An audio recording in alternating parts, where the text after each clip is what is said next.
In the heart of Las Vegas, where legends are born and egos shatter under blinding lights, an 84-year-old icon stepped into a cage to rewrite the rules of combat, not with fists, but with unbreakable wisdom. In Las Vegas's roaring T-Mobile Arena, a cocky, undefeated MMA phenom was about to enjoy his loudest victory lap yet. The post-fight celebration turned deadly quiet when Blaze the Reaper Carter publicly mocked martial arts legend Chuck Norris live on the mic under the lights.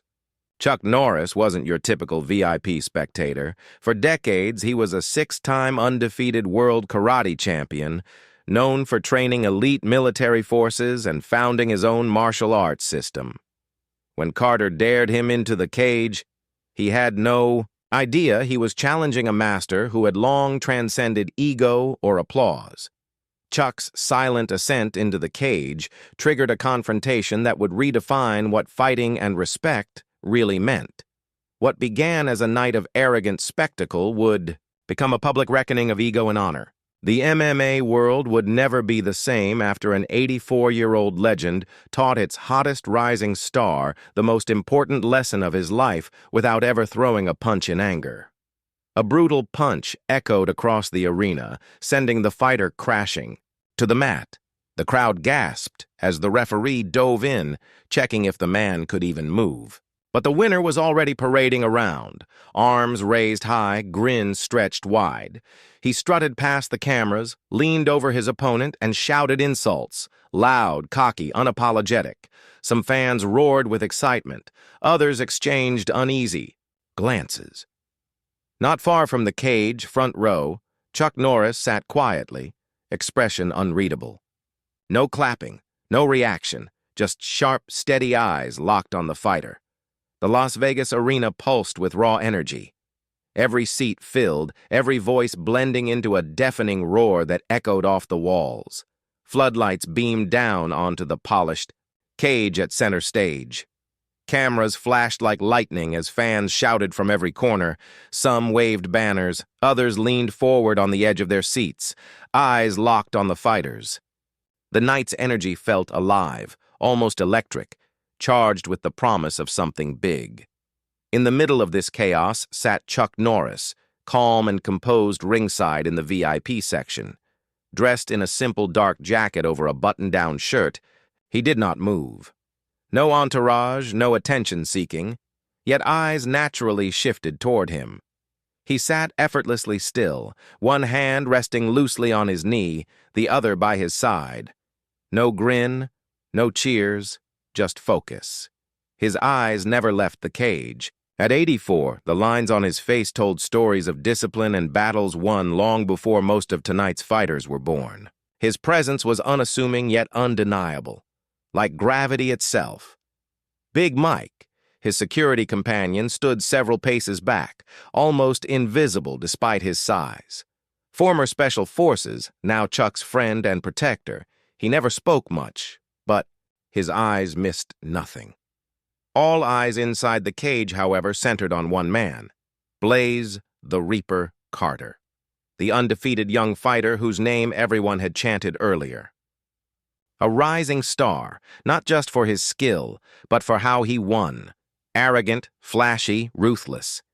He thrived on spectacle, lived to dominate not only his opponent, but the crowd. Every move he made seemed calculated to provoke a reaction. He bounced on his heels, glancing at the cameras, soaking in the attention. Fans either loved him or hated him, but no one ignored him. And that's another victory for the unstoppable Blaze Carter, Kayla Torres announced from the commentary booth, her voice professional despite the tightness in her expression. A former champion herself before a knee injury, she understood the sport's brutality, but also its honor code, something Blaze Carter seemed to have missed entirely. 15 straight wins, 15 knockouts, controversial but effective, her co-commentator added. Across the cage stood Blaze's opponent, a seasoned veteran with years of fights under his belt, respected, not flashy, not arrogant, the kind who let his skills speak quietly. But none of that mattered tonight. From the moment the bell rang, Blaze attacked fast, aggressive, sharp, relentless. His strikes came in hard, giving his opponent no space to breathe. The veteran fought back, but the younger man controlled the pace as if he had something to prove. It ended brutally. A quick combination, a clean hit to the jaw, and the veteran hit the mat hard. The sound of impact echoed. The referee dove in, signaling the fight was over. Medics rushed into the cage, checking if the fallen fighter could move. The crowd erupted. Some fans screamed wildly, thrilled by the show. Others shifted uncomfortably at how fast, how ruthless it had been. But Blaze didn't care. He strutted around the cage, arms raised high, flexing for cameras, playing to the crowd, sweat dripping, grin wide. He shouted at the fans, mocking his opponent openly. No humility, no restraint. "That's how a real fighter does it," he shouted, voice carrying through the arena. "Not these old-school has-beens who think technique beats power."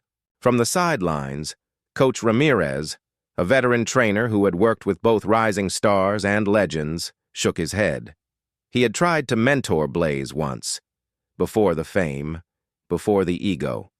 Now he watched with quiet disappointment as the young man soaked in adoration he hadn't earned. "This kid's got no respect," Ramirez muttered to another coach beside him. "All flash, no foundation." Yet amidst all this noise, Chuck Norris remained perfectly still. While the arena erupted, he sat with shoulders relaxed, gaze sharp, expression unreadable. He watched everything, every move, every taunt. He didn't clap, he didn't react, he simply observed. Jordan Lee, the event's social media host, bounced around the edge of the cage with his camera crew, live streaming reactions. "Yo, this is insane! The Reaper just destroyed another vet. Drop a fire emoji if you're feeling this energy." As Jordan panned his camera across the crowd, he caught sight of Chuck Norris and zoomed in. "Hold up. Is that Chuck Norris in the house? The legend himself," Blaze noticed. Between the lights, the chants, the flashing cameras, his eyes flicked to the front row. Chuck. He locked on immediately, grin stretching wider. Still holding the mic, he wiped sweat from his brow, pacing the cage like a showman. "Hey, Norris!" His voice rang out across the stadium. "I see you sitting there all quiet. What's wrong? Don't like seeing how real fighting's done these days?" Gasps spread like wildfire. The stadium shifted. Some fans laughed, others whispered and nudged friends. "Is he serious?" Kayla Torres whispered into her mic, forgetting it was live. "Is he actually calling out Chuck Norris?" Blaze continued, feeding off the shocked energy. "I get it. Must be hard watching us take the sport to places you museum pieces never could.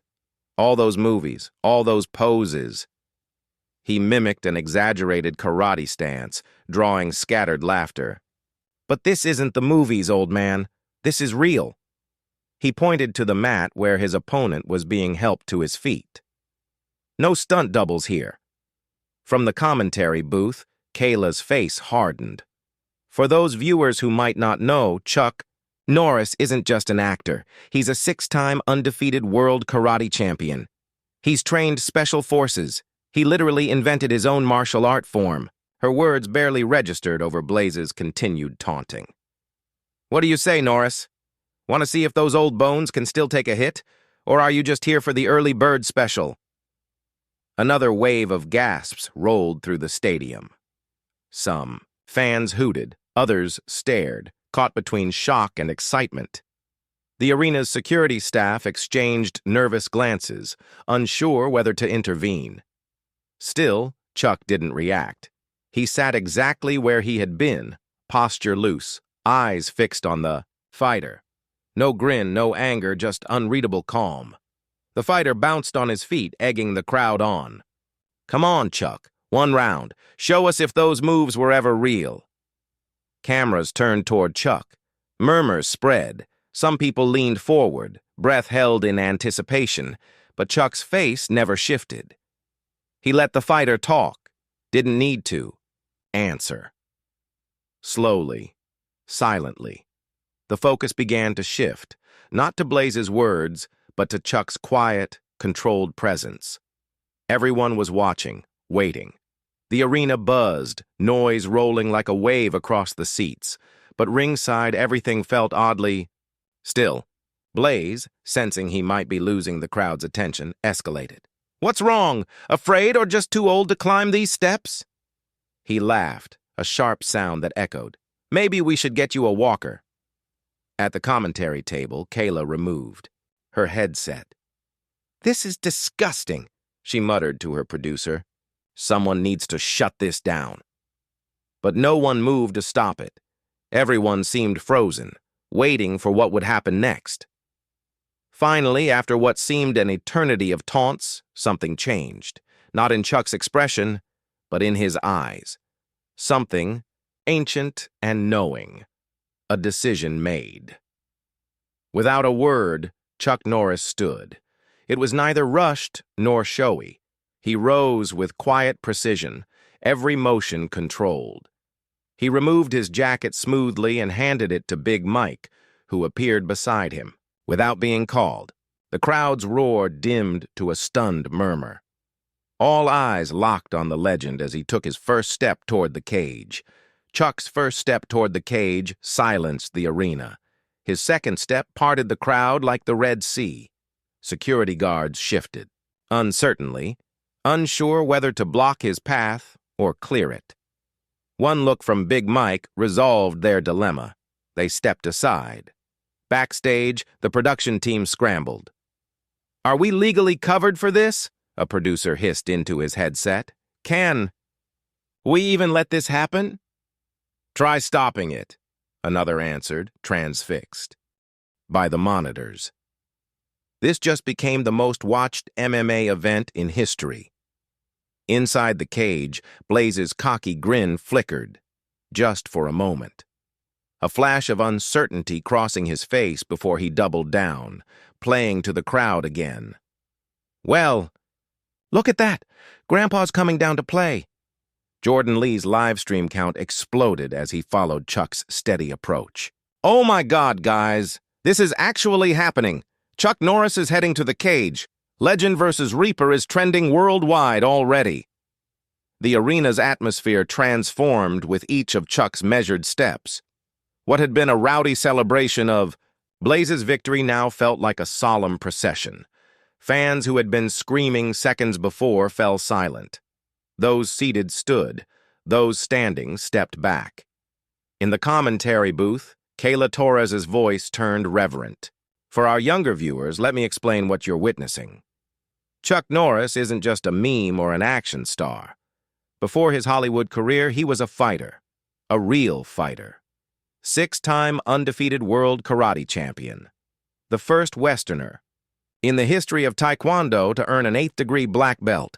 He's trained elite military units in hand-to-hand combat." Her co-commentator nodded. "And at 84 years old, he still trains daily. There are videos of him doing full splits at 80 that most 20-year-olds can't manage." As Chuck approached the cage steps, flashbacks of his career rippled across the arena's giant screens. Footage from his championships in the 60s and 70s, exhibition matches where opponents could barely touch him, early Hollywood days where he performed his own stunts, recent charity events where he demonstrated the same precision and flexibility that had made him a legend decades ago. The juxtaposition was striking. The footage of a young champion dissolving into the present day, man now climbing the steel steps. Different, yet somehow unchanged. Older, yet no less formidable. Backstage, Coach Ramirez cornered Blaze's manager. "Stop this now," he demanded. "Your boy has no idea what he's done." "Are you kidding?" the manager answered, eyes gleaming. "This is publicity you can't buy. Win or lose, Blaze is set for life after this." Ramirez grabbed the younger man's collar. "There's a difference between a fighter and a warrior. Your boy is about to learn that the hard way." Meanwhile, Chuck reached the platform. The cage door opened without anyone visibly operating it. No announcer introduced him. No music played.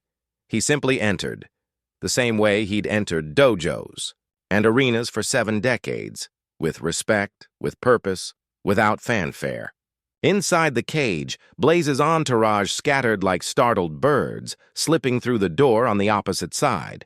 Even the referee backed away, leaving just the two men, the brash youth and the silent legend. "I'll give you this, old man," Blaze called out, his voice carrying a slight tremor he couldn't quite control. "You've got balls, but this isn't for show." He bounced on his feet, shaking out his arms. "This is going to hurt." Chuck said nothing. He simply stood in the center of the cage, feet planted shoulder-width apart, hands loose at his sides, not in a fighting stance, not tensed for combat, just present, utterly, completely present. The contrast was stark. Blaze, sweaty, amped up, still breathing hard from his earlier fight, circling, flexing, performing for the cameras. Chuck still centered, breath even, eyes never leaving his opponent. One man trying to own the space, the other simply inhabiting it. "You should know," Blaze continued, trying to recapture his earlier bravado. "I grew up watching your movies. Always thought they were fake. All those kicks in slow motion, all those staged punches." He smirked. "Let's see how that Hollywood training holds up in the real world." Chuck's expression didn't change, but something shifted in his eyes. Not anger, not even determination. Something deeper, more elemental. The look of a man who has moved beyond the need to prove anything, yet will not allow disrespect to stand unchallenged. In the silence that followed, the arena grew so quiet you could hear the buzz of the overhead lights. Thousands held their breath. Millions watching the live stream leaned closer to their screens. Big Mike stood at the base of the cage, Chuck's jacket folded neatly over one arm. He caught Chuck's eye and gave the smallest of nods, a gesture between old friends that said everything words couldn't. "Be careful, show him. Come back safe." Chuck returned the nod, then turned his full attention to Blaze. The official cage announcer, caught off guard by the unplanned confrontation, tried to regain some control. "Ladies and gentlemen," his voice boomed, "it appears we have an unscheduled exhibition. In the blue corner, our winner tonight, the undefeated phenom, Blaze the Reaper Carter." The crowd's response was mixed. Cheers from his fans, boos from others, an undercurrent of uncertainty from all. "And in the red corner," the announcer paused, clearly struggling with the unprecedented situation, "martial arts legend, six-time world champion, the one and only Chuck Norris." The response was immediate and overwhelming. The arena erupted in a thunderous roar that seemed to shake the very foundations, not just cheers but a sound of reverence, of witnessing history. Among the crowd, older fans explained to younger ones why this moment mattered. Parents who had grown up with Chuck Norris as their hero told their children about the man behind the memes. Veterans stood in silent respect for a fellow warrior. Even Jordan Lee, who had been live commenting non-stop, fell silent. His usual stream of hype cut short as he stared at the two figures in the cage. "Guys," he finally whispered to his audience, "I think we're about to witness something real." The referee, unsure of the protocol, approached the center of the cage. "Keep it clean," he instructed, though his voice lacked conviction. "Standard exhibition rules." Blaze nodded impatiently. Chuck gave a single respectful bow. "Back to your corners and wait for the bell," the referee continued. Blaze retreated, rolling his shoulders, psyching himself up. But Chuck remained exactly where he stood. Center cage, immovable. The referee looked uncertain for a moment, then stepped back. The timekeeper, taking his cue, sounded the bell. The fight that wasn't a fight had begun. The bell's sharp note cut through the arena's tension, signaling the start of something no one had seen coming. In that suspended moment between anticipation and action, thousands of phones lifted in unison, capturing what everyone sensed would be historic. Blaze, riding high on adrenaline and bravado, didn't hesitate.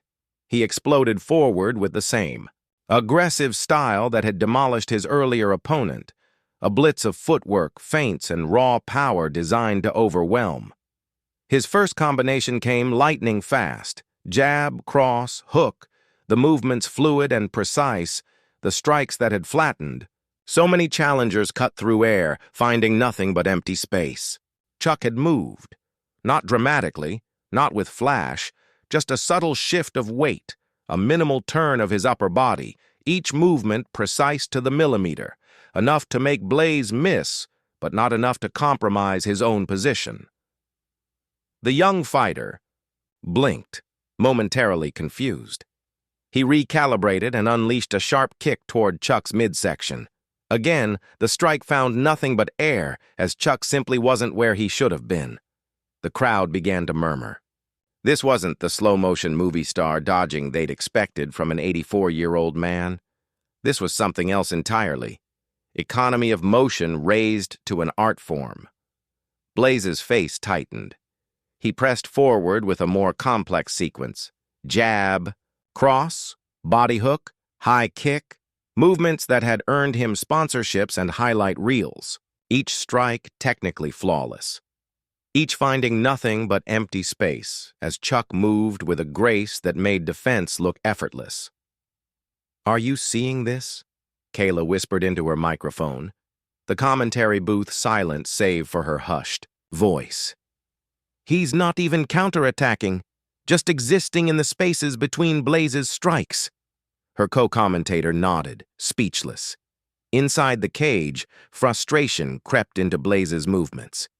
His combinations grew wilder, his footwork less disciplined.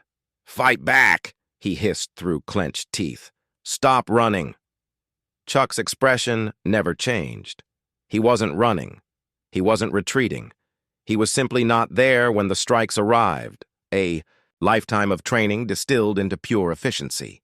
From ringside, Coach Ramirez watched with knowing eyes. He'd seen this before, decades ago when he was a young boxer and Chuck was making his name in the martial arts world. It wasn't evasion. It was mastery of space and time. The difference between a fighter and a martial artist laid bare. Blaze, growing desperate, charged forward with a wild haymaker. The punch carried his full weight, all his frustration. This time, Chuck didn't just evade. His right hand came up, not in a counter, but in a simple open palm block that absorbed the strike and redirected its energy. The subtle shift sent Blaze stumbling past him, thrown off balance by his own force. The crowd gasped for the first time. Uncertainty flashed clearly across Blaze's face. He had expected an old man trading on past glory, perhaps with a few moves, still in his arsenal. What he faced instead was something his training hadn't prepared him for, efficiency perfected through decades of practice. No wasted motion, no unnecessary effort, just pure martial discipline. "He hasn't thrown a single strike," Jordan Lee whispered into his live stream, his usual hype replaced by genuine awe. "Chuck Norris hasn't even attacked, and he's completely controlling this fight." Blaze reset his stance, took a deep breath, and tried a different approach. He circled more cautiously by the monitors. This just became the most watched MMA event in history. Inside the cage, Blaze's cocky grin flickered, just for a moment. A flash of uncertainty crossing his face before he doubled down, playing to the crowd again. "Well, look at that. Grandpa's coming down to play." Jordan Lee's live stream count exploded as he followed Chuck's steady approach. "Oh my God, guys. This is actually happening. Chuck Norris is heading to the cage. Legend versus Reaper is trending worldwide already." The arena's atmosphere transformed with each of Chuck's measured steps. What had been a rowdy celebration of Blaze's victory now felt like a solemn procession. Fans who had been screaming seconds before fell silent. Those seated stood. Those standing stepped back. In the commentary booth, Kayla Torres's voice turned reverent. "For our younger viewers, let me explain what you're witnessing. Chuck Norris isn't just a meme or an action star. Before his Hollywood career, he was a fighter, a real fighter, 6-time undefeated world karate champion. The first Westerner, in the history of Taekwondo to earn an 8th-degree black belt. He's trained elite military units in hand-to-hand combat. Her co-commentator nodded. And at 84 years old, he still trains daily. There are videos of him doing full splits at 80 that most 20-year-olds can't manage. As Chuck approached the cage steps, flashbacks of his career rippled across the arena's giant screens. Footage from his championships in the 60s and 70s, exhibition matches where opponents could barely touch him, early Hollywood days where he performed his own stunts, recent charity events where he demonstrated the same precision and flexibility that had made him a legend decades ago. The juxtaposition was striking. The footage of a young champion dissolving into the present day, man now climbing the steel steps, different, yet somehow unchanged. Older, yet no less formidable. Backstage, Coach Ramirez cornered Blaze's manager. "Stop this now," he demanded. "Your boy has no idea what he's done." "Are you kidding?" the manager answered, eyes gleaming. "This is publicity you can't buy.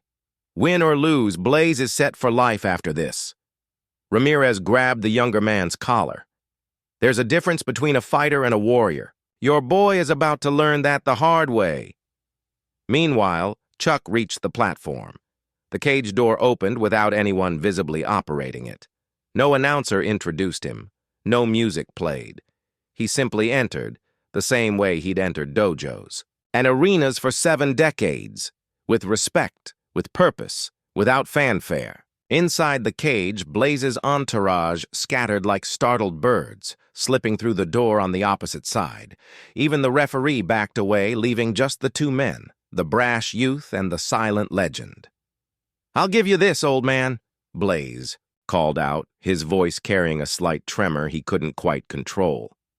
"You've got balls, but this isn't for show." He bounced on his feet, shaking out his arms. "This is going to hurt." Chuck said nothing. He simply stood in the center of the cage, feet planted shoulder-width apart, hands loose at his sides, not in a fighting stance, not tensed for combat, just present, utterly, completely present. The contrast was stark. Blaze sweaty, amped up, still breathing hard from his earlier fight, circling, flexing, performing for the cameras. Chuck still, centered, breath even, eyes never leaving his opponent. One man trying to own the space, the other simply inhabiting it. "You should know," Blaze continued, trying to recapture his earlier bravado. "I grew up watching your movies, always thought they were fake. All those kicks in slow motion, all those staged punches." He smirked. "Let's see how that Hollywood training holds up in the real world." Chuck's expression didn't change, but something shifted in his eyes. Not anger, not even determination, something deeper, more elemental. The look of a man who has moved beyond the need to prove anything, yet will not allow disrespect to stand unchallenged. In the silence that followed, the arena grew so quiet, you could hear the buzz of the overhead lights. Thousands held their breath. Millions watching the live stream leaned closer to their screens. Big Mike stood at the base of the cage, Chuck's jacket folded neatly over one arm. He caught Chuck's eye and gave the smallest of nods, a gesture between old friends that said everything words couldn't. "Be careful. Show him. Come back safe." Chuck returned the nod, then turned his full attention to Blaze. The official cage announcer, caught off guard by the unplanned confrontation, tried to regain some control. "Ladies and gentlemen," his voice boomed, "it appears we have an unscheduled exhibition. In the blue corner, our winner tonight, the undefeated phenom, Blaze the Reaper Carter." The crowd's response was mixed. Cheers from his fans, boos from others, an undercurrent of uncertainty from all. And in the red corner, the announcer paused, clearly struggling with the unprecedented situation, martial arts legend, 6-time world champion, the one and only Chuck Norris. The response was immediate and overwhelming. The arena erupted. in a thunderous roar that seemed to shake the very foundations, not just cheers, but a sound of reverence, of witnessing history. Among the crowd, older fans explained to younger ones why this moment mattered. Parents who had grown up with Chuck Norris as their hero told their children about the man behind the memes. Veterans stood in silent respect for a fellow warrior. Even Jordan Lee, who had been live commenting non-stop, fell silent. His usual stream of hype cut short as he stared at the two figures in the cage. "Guys," he finally whispered to his audience, "I think we're about to witness something real." The referee, unsure of the protocol, approached the center of the cage. "Keep it clean," he instructed, though his voice lacked conviction. "Standard exhibition rules." Blaze nodded impatiently. Chuck gave a single respectful bow. "Back to your corners and wait for the bell," the referee continued. Blaze retreated, rolling his shoulders, psyching himself up. But Chuck remained exactly where he stood. Center cage, immovable. The referee looked uncertain for a moment, then stepped back. The timekeeper, taking his cue, sounded the bell. The fight that wasn't a fight had begun. The bell's sharp note cut through the arena's tension, signaling the start of something no one had seen coming. In that suspended moment between anticipation and action, thousands of phones lifted in unison, capturing what everyone sensed would be historic. Blaze, riding high on adrenaline and bravado, didn't hesitate. He exploded forward with the same aggressive style that had demolished his earlier opponent. A blitz of footwork, feints, and raw power designed to overwhelm. His first combination came lightning fast. Jab, cross, hook. The movements fluid and precise. The strikes that had flattened. So many challengers cut through air, finding nothing but empty space. Chuck had moved. Not dramatically, not with flash, just a subtle shift of weight, a minimal turn of his upper body, each movement precise to the millimeter, enough to make Blaze miss, but not enough to compromise his own position. The young fighter blinked, momentarily confused. He recalibrated and unleashed a sharp kick toward Chuck's midsection. Again, the strike found nothing but air as Chuck simply wasn't where he should have been. The crowd began to murmur. This wasn't the slow-motion movie star dodging they'd expected from an 84-year-old man. This was something else entirely. Economy of motion raised to an art form. Blaze's face tightened. He pressed forward with a more complex sequence. Jab, cross, body hook, high kick. Movements that had earned him sponsorships and highlight reels. Each strike technically flawless. Each finding nothing but empty space as Chuck moved with a grace that made defense look effortless. "Are you seeing this?" Kayla whispered into her microphone, the commentary booth silent save for her hushed voice. "He's not even counterattacking, just existing in the spaces between Blaze's strikes." Her co-commentator nodded, speechless. Inside the cage, frustration crept into Blaze's movements. His combinations grew wilder, his footwork less disciplined. "Fight back," he hissed through clenched teeth. "Stop running." Chuck's expression never changed. He wasn't running. He wasn't retreating. He was simply not there when the strikes arrived. A lifetime of training distilled into pure efficiency. From ringside, Coach Ramirez watched with knowing eyes. He'd seen this before, decades ago, when he was a young boxer and Chuck was making his name in the martial arts world.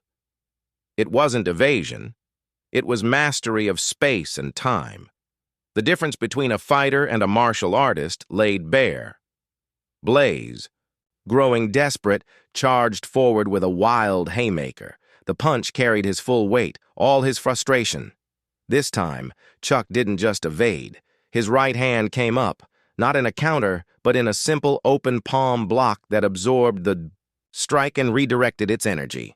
The subtle shift sent Blaze stumbling past him, thrown off balance by his own force. The crowd gasped for the first time. Uncertainty flashed clearly across Blaze's face. He had expected an old man trading on past glory, perhaps with a few moves, still in his arsenal. What he faced instead was something his training hadn't prepared him for. Efficiency perfected through decades of practice. No wasted motion, no unnecessary effort, just pure martial discipline. "He hasn't thrown a single strike," Jordan Lee whispered into his live stream, his usual hype replaced by genuine awe. "Chuck Norris hasn't even attacked, and he's completely controlling this fight." Blaze reset his stance, took a deep breath, and tried a different approach. He circled more cautiously, to shift in Blaze's approach. Necessity stripped away pretense. With his usual tactics failing, he fell back on fundamentals, the basics he'd learned before fame, before the highlight reels and social media following. His stance lowered. His movements became more conservative. His eyes, previously darting between Chuck and the crowd, now focused solely on his opponent. It was the first real change since the confrontation began, not a strategic adjustment, but an authentic one. Chuck noted the shift. His eyes registered a flicker of approval. Subtle, barely perceptible, but there. Blaze launched his next combination. With less flash, but more substance. A probing jab followed by a textbook cross, his weight properly distributed, his mechanics clean. The strikes still didn't land as intended, but they came closer. The gap was narrowing. "Look at that," Kayla observed from commentary. "He's starting to actually fight instead of perform."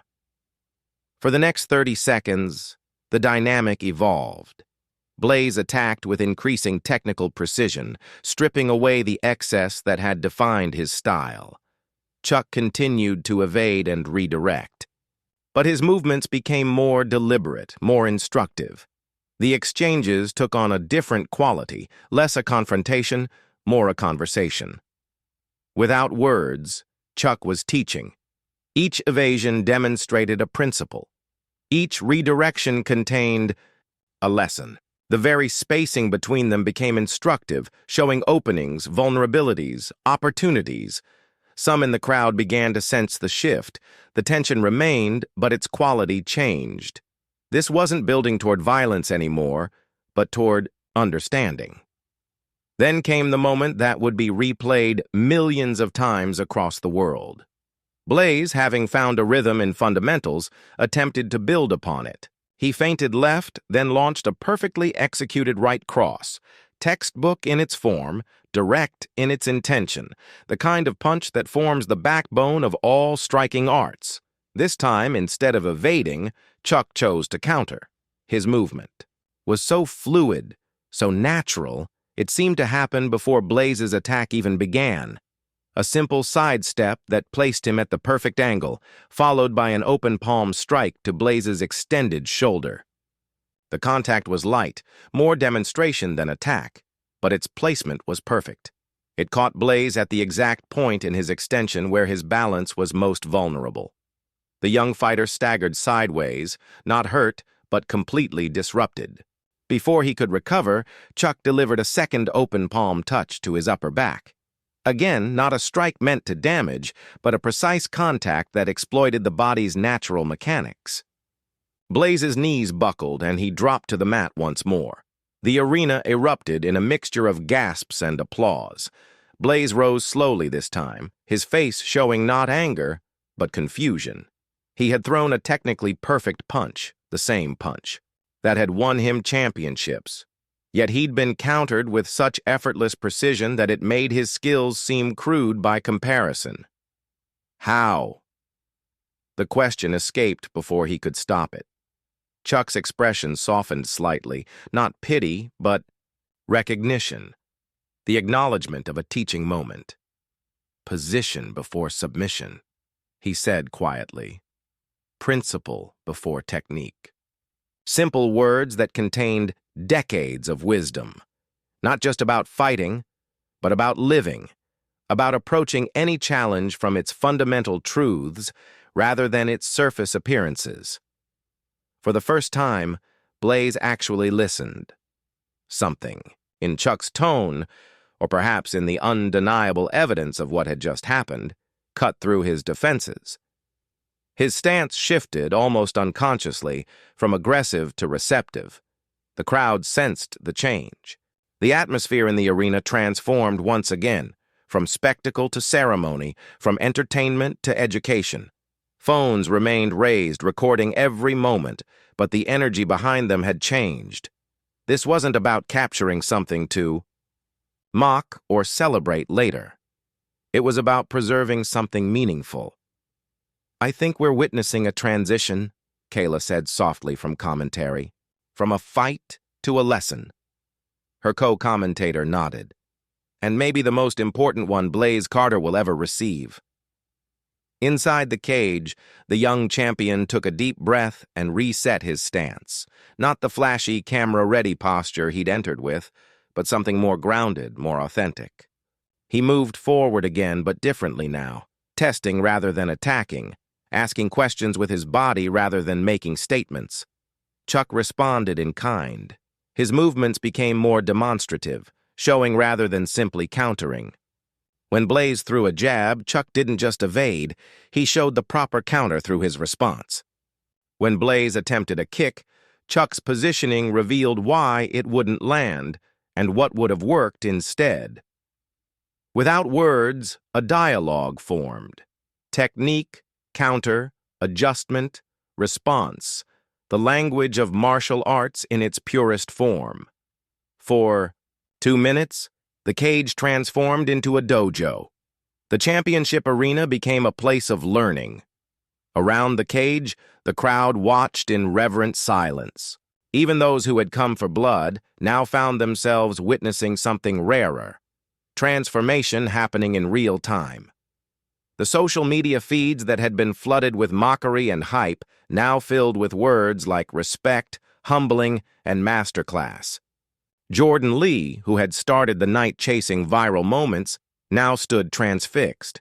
His live stream continued, but his commentary had fallen away, letting the moment speak for itself. For perhaps the first time in his career, he understood that some things needed no amplification. "I've been covering fights for 15 years, Kayla whispered into her microphone, "and I've never seen anything like this. This isn't about age or competition anymore. This is about the core of what martial arts was always meant to be, the development of character through discipline." Inside the cage, the dynamic continued to evolve. Blaze was fighting differently now, not to win, not to impress, but to understand. Each exchange revealed something new. When Chuck redirected a punch, Blaze would pause, reset, and try a different angle. When a kick was evaded, he would adjust his distance and try again with better form. Slowly, incrementally, he was improving, not just technically, but fundamentally. His movements became more economical, his balance more centered, his intent more focused.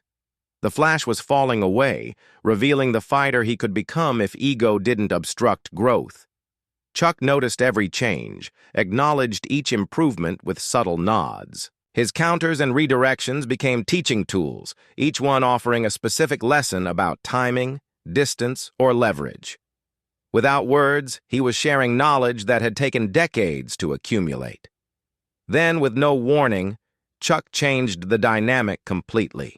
As Blaze launched a clean, focused jab, technically better than anything he'd thrown all night, Chuck didn't evade or redirect. Instead, he moved forward, closing the distance with a speed that belied his age.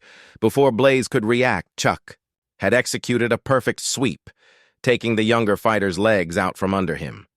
The movement was so fluid, so effortless, that Blaze was on his back before he realized what had happened. Chuck stood over him, not in triumph, but in completion. The lesson had reached its conclusion. The arena held its breath as Blaze looked up from the mat, eyes wide with a mixture of shock and revelation. Chuck stood above him, hand extended, not in victory, but in offering. A bridge between what was and what could be. For a suspended moment, everything hung in the balance. Blaze's next action would define not just the end of this encounter, but potentially the direction of his future. Pride warred with humility, ego with understanding. Around them, thousands watched in silence. The usual roar of the crowd, the constant commentary, The social media chatter had fallen away, leaving only the essential moment between two martial artists. Memories flashed through Blaze's mind in that frozen second. His first amateur fight, the hunger that had driven him, the gradual shift from passion to performance, the path that had led him here, flat on his back, humbled by a man, old enough to be his grandfather. A man he had mocked. A man who had shown him not just defeat, but an entirely different way of being. Blaze reached up and took Chuck's hand. The simple gesture rippled through the arena like a physical force, as Chuck helped the younger fighter to his feet, spontaneous. Applause erupted. Not the bloodthirsty cheering of earlier, but something deeper, recognition of what they had witnessed, not humiliation, but illumination. Standing face to face now, the contrast between the two men remained stark. Blaze young, powerful, sweating profusely, his confident facade cracked open to reveal uncertainty beneath. Chuck weathered by time, yet somehow ageless, barely breathing hard, his calm unbroken from beginning to end. "I don't understand," Blaze said, his voice low enough that only Chuck could hear it. "I've trained my whole life. I'm in my prime. You're older than my grandfather, probably." Chuck finished for him, the corner of his mouth lifting slightly. The first hint of warmth he'd shown all night. "Age isn't what you think it is. Then what is it? Just a number. What matters is what you've done with the time." The words were simple, yet they landed with the weight of lived truth. Not a platitude, but a reality Chuck had earned the right to express. Blaze looked down, then back up, meeting Chuck's eyes directly for the first time without aggression or bravado. "You could have humiliated me. Could have knocked me out in front of everyone." Chuck shook his head slightly. "That wouldn't have taught you anything worth learning. And this did? That's up to you." The referee approached cautiously, unsure how to officially conclude what had never been an official match. Chuck solved the problem by simply turning and walking toward the cage door. No raised hands, no victory lap, no playing. To the crowd. His purpose fulfilled. He was ready to move on. As he reached the edge of the cage, he paused and looked back at Blaze, who stood frozen in the center, still processing what had happened. "True strength," Chuck said, his voice quiet. "But carrying in the hushed arena isn't about dominating others. It's about mastering yourself." With that, he exited the cage, leaving Blaze alone with the wisdom bomb that had just been dropped on him. The crowd's response was immediate and overwhelming. As Chuck descended the steps, the entire arena rose to its feet. The applause was deafening, punctuated by chants of "Chuck, Chuck, Chuck" that echoed through the building. From his position at the center of the cage, Blaze watched Chuck's retreat, his mind still reeling. For years, he had defined himself by his victories, by his ability to dominate other fighters. His identity had become inseparable from his record, his social media following, his public persona. Now that foundation had been shaken, not by defeat, but by the revelation that he had been measuring himself against the wrong standard all along. He had thought martial arts was about who could hit hardest, move fastest, dominate most completely. Chuck had shown him it was about something else entirely. Control, efficiency, the transcendence of ego, principles that couldn't be captured in highlight reels or championship belts. For the first time since he had entered professional fighting, Blaze felt truly seen, not as the persona he projected, but as the martial artist he could become if he let go of what no longer served him. Meanwhile, Chuck moved through the adulation with the same calm he had faced the challenge, neither seeking it nor rejecting it, simply acknowledging its presence and moving through it.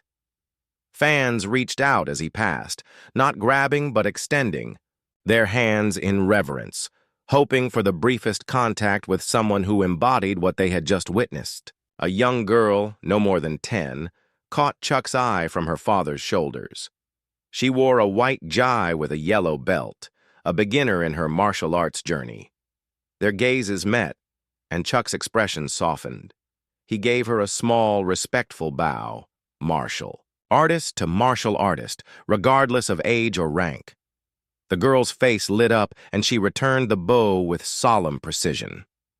In that exchange lay the essence of what had just been demonstrated in the cage. Respect transcending age, skill level, gender. The fundamentals that unified all true practitioners. Big Mike waited at the bottom of the steps, Chuck's jacket, ready.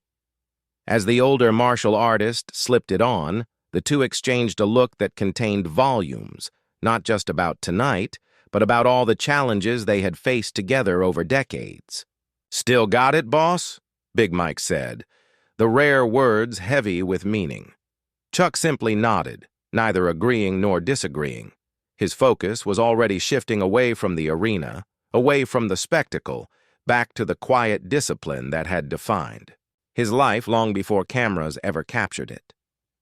From the commentary booth, Kayla Torres struggled to find words adequate to what they had just witnessed. "Ladies and gentlemen," she finally said, her voice thick with emotion, "I'm not sure how to contextualize what we just saw. This wasn't just a physical confrontation. This was a passing of wisdom, a reminder of what martial arts is supposed to be about." Her co-commentator nodded. "Chuck Norris didn't just win a fight tonight. He showed us the difference between fighting and martial arts, between competition and mastery. I've been covering MMA for 15 years, Kayla continued, and I started in traditional martial arts myself as a child. What we just witnessed bridges those worlds in a way I've never seen before. It reminds us that beneath the spectacle, there are principles that have endured for centuries." As she spoke, the arena screens replayed key moments from the encounter. Not the most aggressive or dramatic, but the most instructive. Chuck's effortless evasions, the perfect timing of his redirections, the economy of movement that made his counters seem almost invisible. Each replay drew gasps of appreciation from the crowd, who were seeing these subtleties clearly now that the initial shock had passed. What had appeared simple in real time revealed its complexity in repetition, the perfect distancing, the precise angles, the deep understanding of body mechanics that informed every movement. Inside the cage, Blaze remained at center, the crowd's reaction washing over him like a physical wave. For perhaps the first time in his career, he wasn't the focus of their attention. He wasn't receiving either adulation or criticism. He was simply part of something larger, a moment that would be remembered long after his record and his rankings were forgotten. His management team entered the cage, surrounding him with concerned faces and urgent whispers. Was he okay? Should they protest? Was there publicity to be managed? The old man got lucky, his manager insisted, already crafting the narrative. We'll spin this, get you a proper rematch under official rules. The internet's blowing up. We can use this. The words that would have energized Blaze an hour ago now rang hollow. He looked at his team, really looked at them, and saw not supporters but enablers, people who had encouraged his worst tendencies because those tendencies sold tickets and generated clicks. Did you see what just happened? He asked, his voice quiet but intent. Really see it? His manager blinked, taken aback by the question. Of course. He caught you off guard. It happens. We'll make sure the rematch— There won't be a rematch, Blaze interrupted. There won't be any spin. What happened here was real. The management team exchanged concerned glances, sensing their carefully constructed business model beginning to crack. Look, kid, his agent cut in. You're emotional right now. That's normal after a loss. But let's be smart about this. Your brand— My brand. Blaze repeated the words slowly, as if hearing them for the first time. That's all you see, isn't it? Not a martial artist, not even a fighter, just a brand to be marketed. That's not fair. We've built something huge together. Your social following, your sponsorships. And what has it cost me? The question wasn't accusatory, but genuinely searching. Blaze looked around the cage, the space that had defined his identity for years, and felt suddenly adrift. What have I become? His team had no answer for that. They saw only the potential revenue slipping away, the carefully cultivated image in danger of transformation. Blaze waved them away, his eyes still fixed on the tunnel where Chuck had disappeared. Something fundamental had shifted inside him, a crack in the foundation of his self-image that could either break him apart or allow new growth to emerge. "Are you all right?"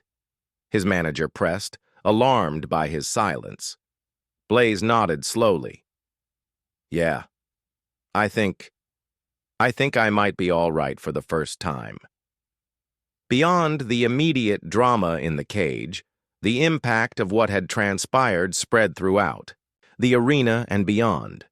In the stands, parents who had brought children to witness spectacle found themselves having unexpected conversations about respect, discipline, and the true purpose of martial arts training. "Did you see how he never got angry?" a father asked his young son. "Even when that fighter was saying all those mean things?" The boy nodded, eyes wide. "He was so calm, like nothing could bother him." That's what real strength looks like. Not showing off or being the loudest, but being in control of yourself no matter what. Similar conversations echoed throughout the arena, moments of genuine connection and teaching sparked by what they had witnessed. In the VIP section, several prominent fighters from various disciplines sat in thoughtful silence. They had come, expecting entertainment, perhaps validation of their own approaches to combat sports. Instead, they found themselves questioning fundamentals, reconsidering priorities. "We've forgotten something important," a champion heavyweight said quietly to his training partner. "Gotten so caught up in the business that we've lost sight of the art." Meanwhile, Chuck and Big Mike made their way through the backstage area, where staff members and fighters lined the corridor in spontaneous tribute. No one approached. No one asked for autographs or photos. They simply stood in respect, acknowledging what had been demonstrated.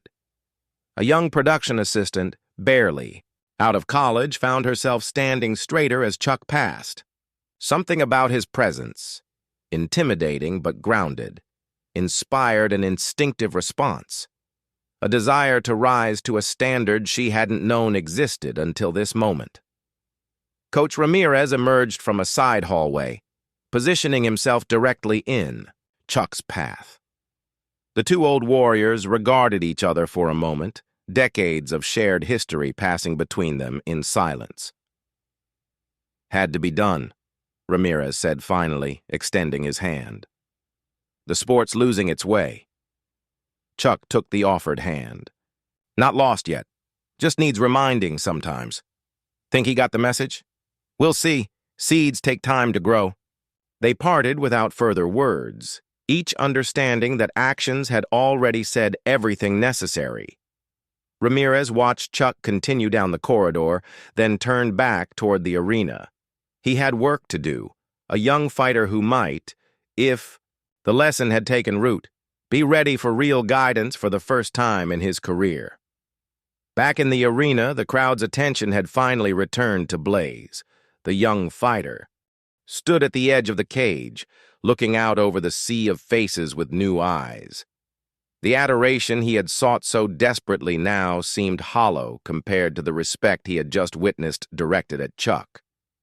The cage announcer approached, microphone extended, clearly expecting the usual post-fight bravado. Blaze looked at it for a long moment, then gently pushed it away. No words seemed adequate. No statement could encapsulate what had just happened. Sometimes silence was the only appropriate response to profound change. Instead of speaking, Blaze moved to the center of the cage once more. He stood for a moment, gathering himself, then did something that shocked the audience further. He knelt, folding his body into a formal Caesar position, head bowed in reflection. The gesture wasn't practiced or performative. It was raw, authentic, the physical manifestation of an internal shift, a recognition of something larger than himself, larger than this moment, larger than the sport as he had known it. The crowd, which had been beginning to chatter again, fell silent once more. Even those with no martial arts background recognized the significance of what they were witnessing. A champion setting aside his ego, embracing humility not as defeat, but as the first step toward genuine growth. Jordan Lee, who had been live-streaming continuously, lowered his phone for the first time all night. Some moments weren't meant to be broadcast or monetized. Some transformations needed to be witnessed with full presence, not through a screen. In the commentary booth, Kayla removed her headset, unwilling to narrate what was unfolding. Her co-commentator followed suit. This wasn't about analysis anymore. It was about bearing witness to something authentic in a world increasingly defined by performance. As medical staff entered to check Blaze over, standard procedure after any bout, he remained kneeling for another long moment, then rose with a new steadiness. He submitted to their examination with uncharacteristic humility. No complaints, no impatience, no demands, just quiet compliance as they confirmed what was already obvious. He was physically unharmed. Emotionally, spiritually, that was a different matter entirely. One of the medical team leaned in as she checked his vitals. "You okay, champ?" she asked, genuine concern in her voice. Blaze met her eyes with newfound clarity. "I think I might be better than okay. I think I might be awake." The words weren't for the cameras or the crowd. They were simply truth spoken, in the moment of its realization.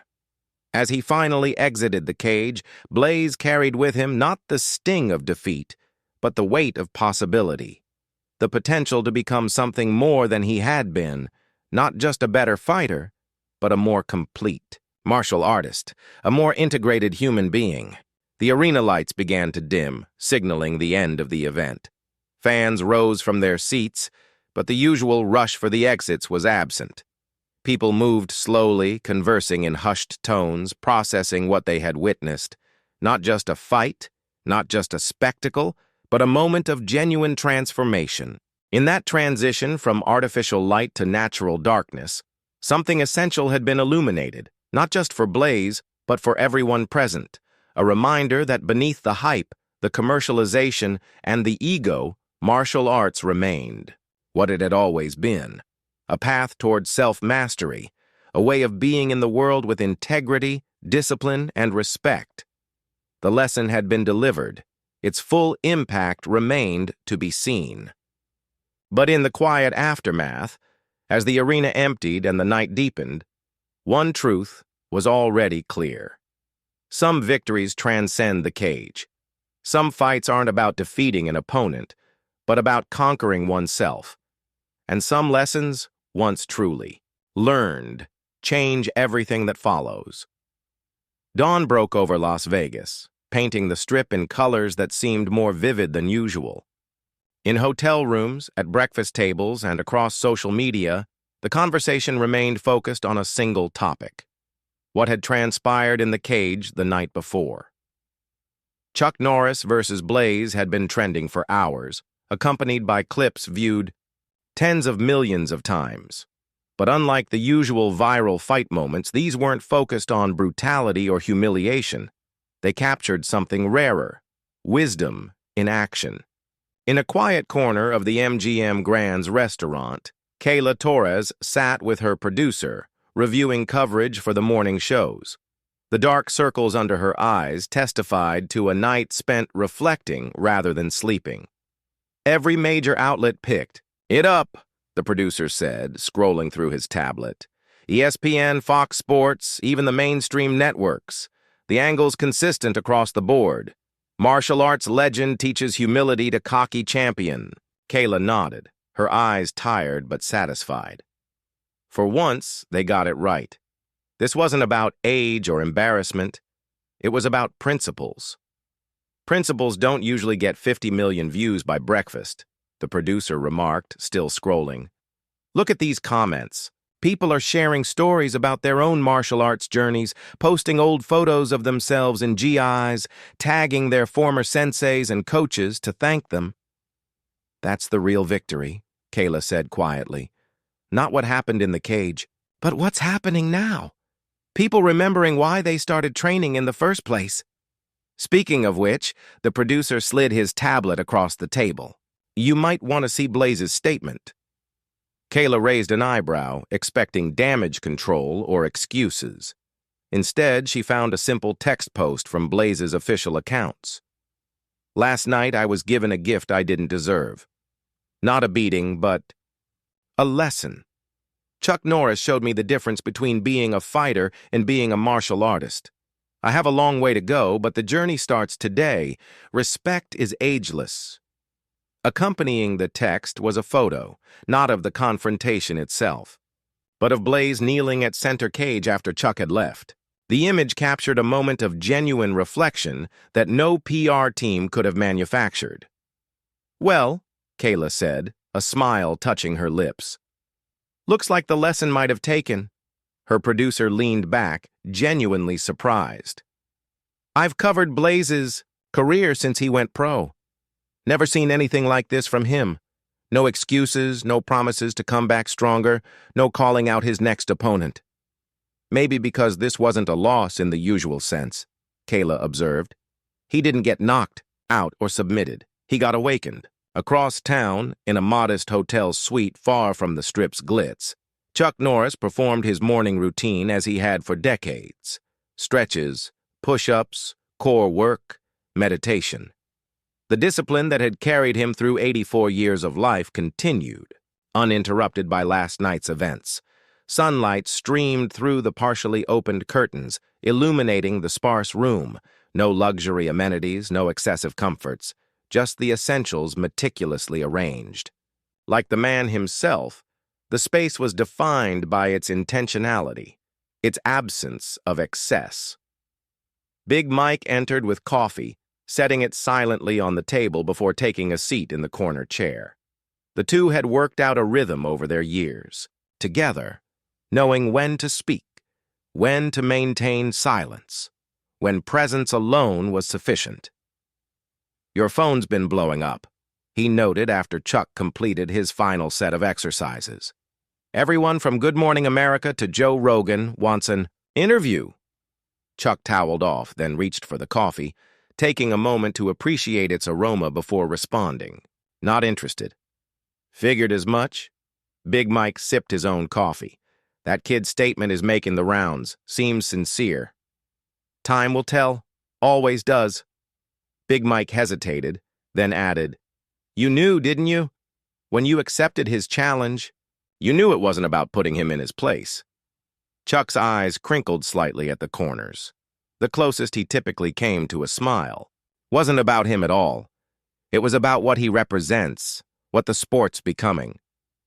Think it made a difference? To him? To others watching? Hope so. The conversation paused as Chuck moved to the window, looking out at the desert landscape, beyond the city's artificial skyline. The contrast was striking, nature's ancient patience against mankind's urgent constructions. After a moment, he continued, his voice thoughtful. When I was coming up, martial arts wasn't about cage fights or championships. It was about character development, discipline, respect. He shook his head slightly. Somewhere along the way, that got lost in the spectacle. You reminded them. Tried to. Big Mike nodded, understanding the weight behind the simple words. Chuck had never been one for lengthy explanations or philosophical dissertations. Like his fighting style, his communication was economical, precise, containing no wasted motion. The veterans get it, Big Mike observed. Seen a lot of old-timers posting about last night, saying it was like watching the essence of martial arts, not just the techniques. Chuck turned from the window. And the younger ones?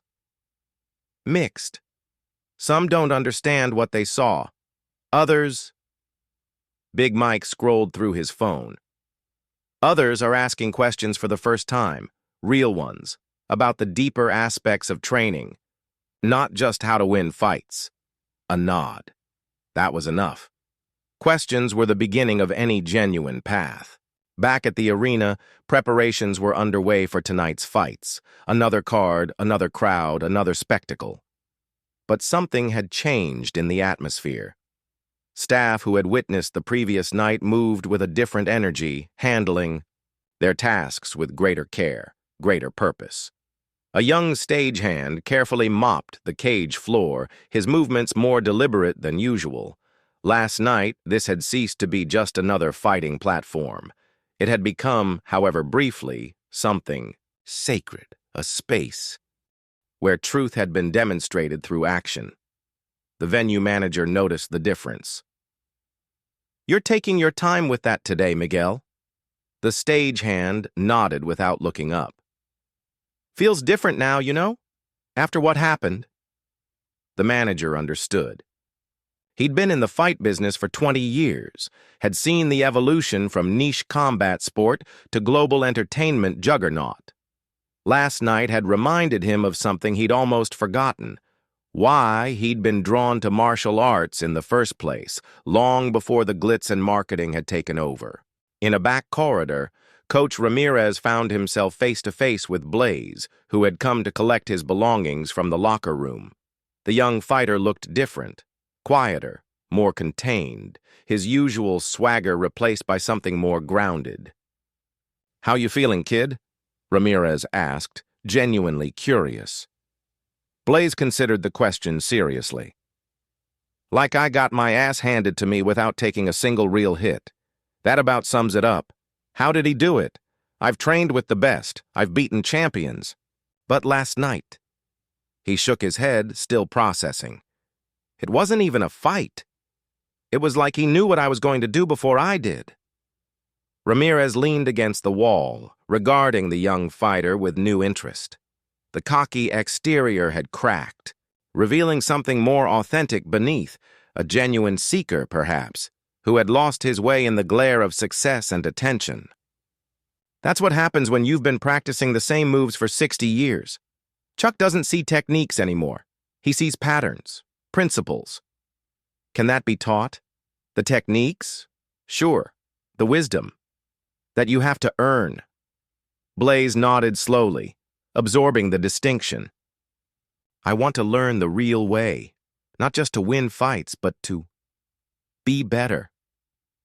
Ramirez studied him for a long moment, searching for signs of the old ego, the performative hunger for attention. Finding none, he made a decision. "I know some people, old school. They don't train champions. They train martial artists. It's a different path, slower, harder in some ways. I want it. We'll see." Ramirez pushed off from the wall. "Actions, not words, kid. Start by taking 6 months off. No fights, no social media, no spotlight. Then come see me." 6 months? Blaze looked genuinely shocked. "But my ranking, my sponsors, will still be there if you're meant to return. Or they won't, and you'll have learned something valuable either way." Ramirez turned to leave, then paused. That's the first test. Choosing what matters more: the path or the recognition. He walked away, leaving Blaze alone with a choice that would define his future more profoundly than any match outcome. The young fighter stood in the corridor, sponsor logos emblazoned across his jacket, phone buzzing incessantly in his pocket with notifications, offers, demands for comments. 6 months away from all this seemed impossible. Yet, for the first time, it also seemed necessary. He pulled out his phone, scrolled through dozens of messages from his management team, most containing some variation of "we need to talk" or "crisis management meeting ASAP." His thumb hovered over the call button for his agent, then shifted to the power button instead. One decisive press, and the screen went dark. A small step, but a beginning. Meanwhile, across the country in dojos and training halls, instructors were already incorporating last night's lesson into their teachings. Clips from the encounter became teaching tools, demonstrations of principles that transcended any particular fighting style. In a small karate dojo in Chicago's North Side, a sensei gathered her students around a tablet. Most were children, Some, teenagers, a few adults, all watching with rapt attention as Chuck effortlessly redirected Blaze's most powerful strikes. "Notice how he never opposes force directly," she pointed out. "He redirects, harmonizes, uses his opponent's energy against them. That's not just technique, it's philosophy." A young boy raised his hand. "But Sensei, isn't the point to win fights?" The instructor smiled, recognizing the question as an opportunity. "What is winning? Is it making someone else lose, or is it becoming the best version of yourself?" The children considered this, faces scrunched in concentration. "Both?" ventured another student. "Perhaps," the sensei acknowledged. "But last night we saw something important. Chuck Norris didn't need to hurt his opponent to demonstrate his mastery. True victory isn't about domination. It's about transcending the need to dominate." In a mixed martial arts gym in Atlanta, a coach gathered fighters around a screen. Most were competition-focused, training for upcoming bouts, their mindset firmly rooted in the modern combat sports paradigm. "Forget about the age difference," the coach instructed. "Focus on the efficiency. Every movement has purpose, nothing wasted. That's what we should all aspire to." One fighter, a rising prospect with championship ambitions, looked skeptical. "But he didn't even throw any real strikes. How would that work in an actual match?" "That's missing the point," the coach replied. "What Chuck showed wasn't a specific technique. It was mastery of fundamentals, position, timing, distance. The things we drill every day but often forget in the heat of competition." He rewound the video to a specific moment. Chuck's minimal movement to evade Blaze's most aggressive combination. "Look at this. Half an inch of movement at exactly the right time. That's not luck or reflexes. That's understanding the physics of combat at a level most of us never reach." The fighters leaned closer, seeing with new eyes. The ripple effect continued across social media, where the usual toxic commentary had been largely replaced by genuine appreciation. Even those who had come to mock found themselves reluctantly respectful. It was hard to watch what had transpired and not feel something authentic, a connection to martial arts' deeper purpose that many had forgotten or never known. A college philosophy professor posted a thoughtful thread connecting what had happened in the cage to ancient Taoist principles, the concept of Wu Wei or effortless action. The thread went viral, introducing thousands to ideas they might never have encountered otherwise. Veterans organizations shared their own perspectives, highlighting Chuck's decades of work supporting military and first responder communities. What had begun as entertainment was evolving into something more meaningful, a cultural moment that transcended the initial spectacle. Jordan Lee, whose live stream of the event had garnered millions of views, posted a follow-up video unlike any he'd made before. Gone was the hyperactive delivery and clickbait framing. Instead, he spoke directly to his audience, uncharacteristically thoughtful. "I've been covering fights for years, always chasing the most dramatic moments, the biggest reactions. Last night, I thought I was going to capture an old legend getting embarrassed. Instead, I witnessed something that made me question what I've been celebrating all this time."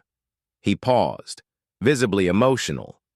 Chuck Norris reminded us that real strength isn't about dominating others or getting attention. It's about mastering yourself, about having nothing to prove, yet standing firm in your truth. I don't know about you guys, but that's something I want to learn more about. The video concluded not with his usual call for likes and subscriptions, but with a simple question.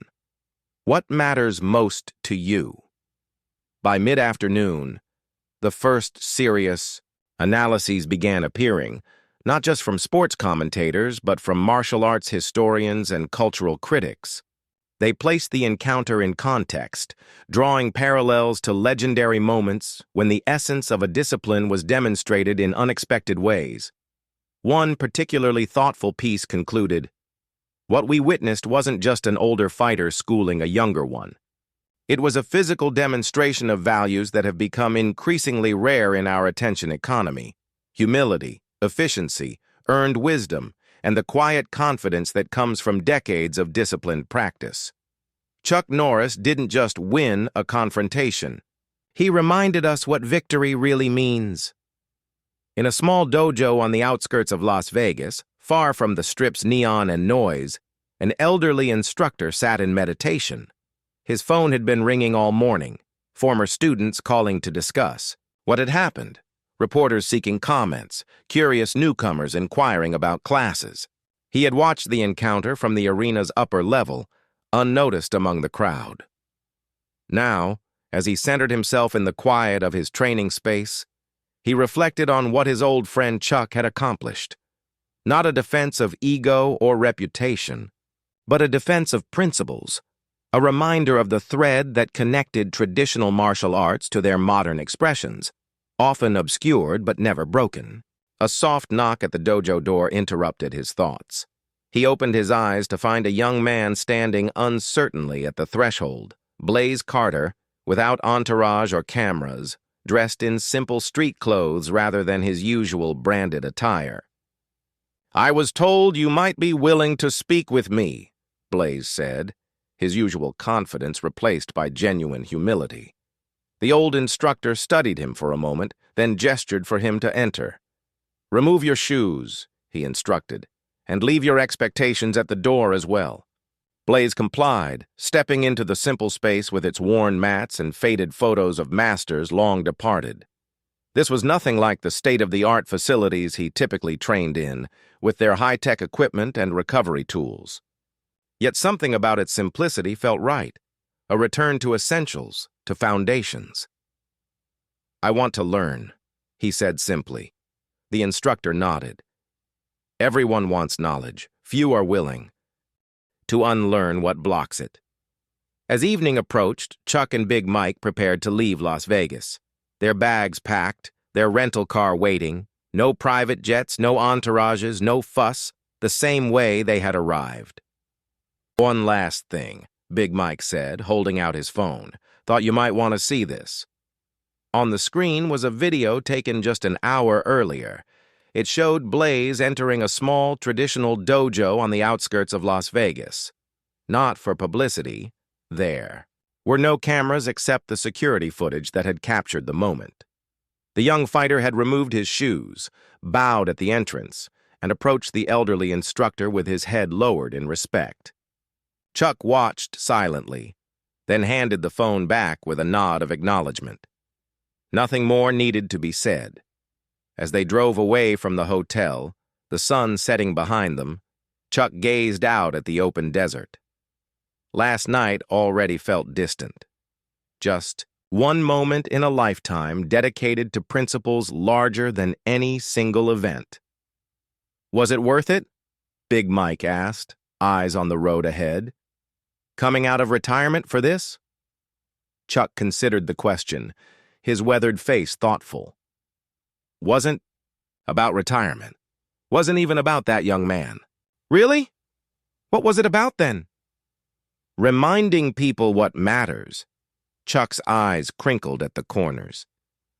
"And maybe reminding myself, too." They drove on in comfortable silence. Two old warriors who had seen enough of life to value its quieter truths. As the car left the city limits, heading east toward the rising moon, Chuck reflected on the patterns of his life. The battles fought, the lessons learned, the wisdom earned through decades of discipline.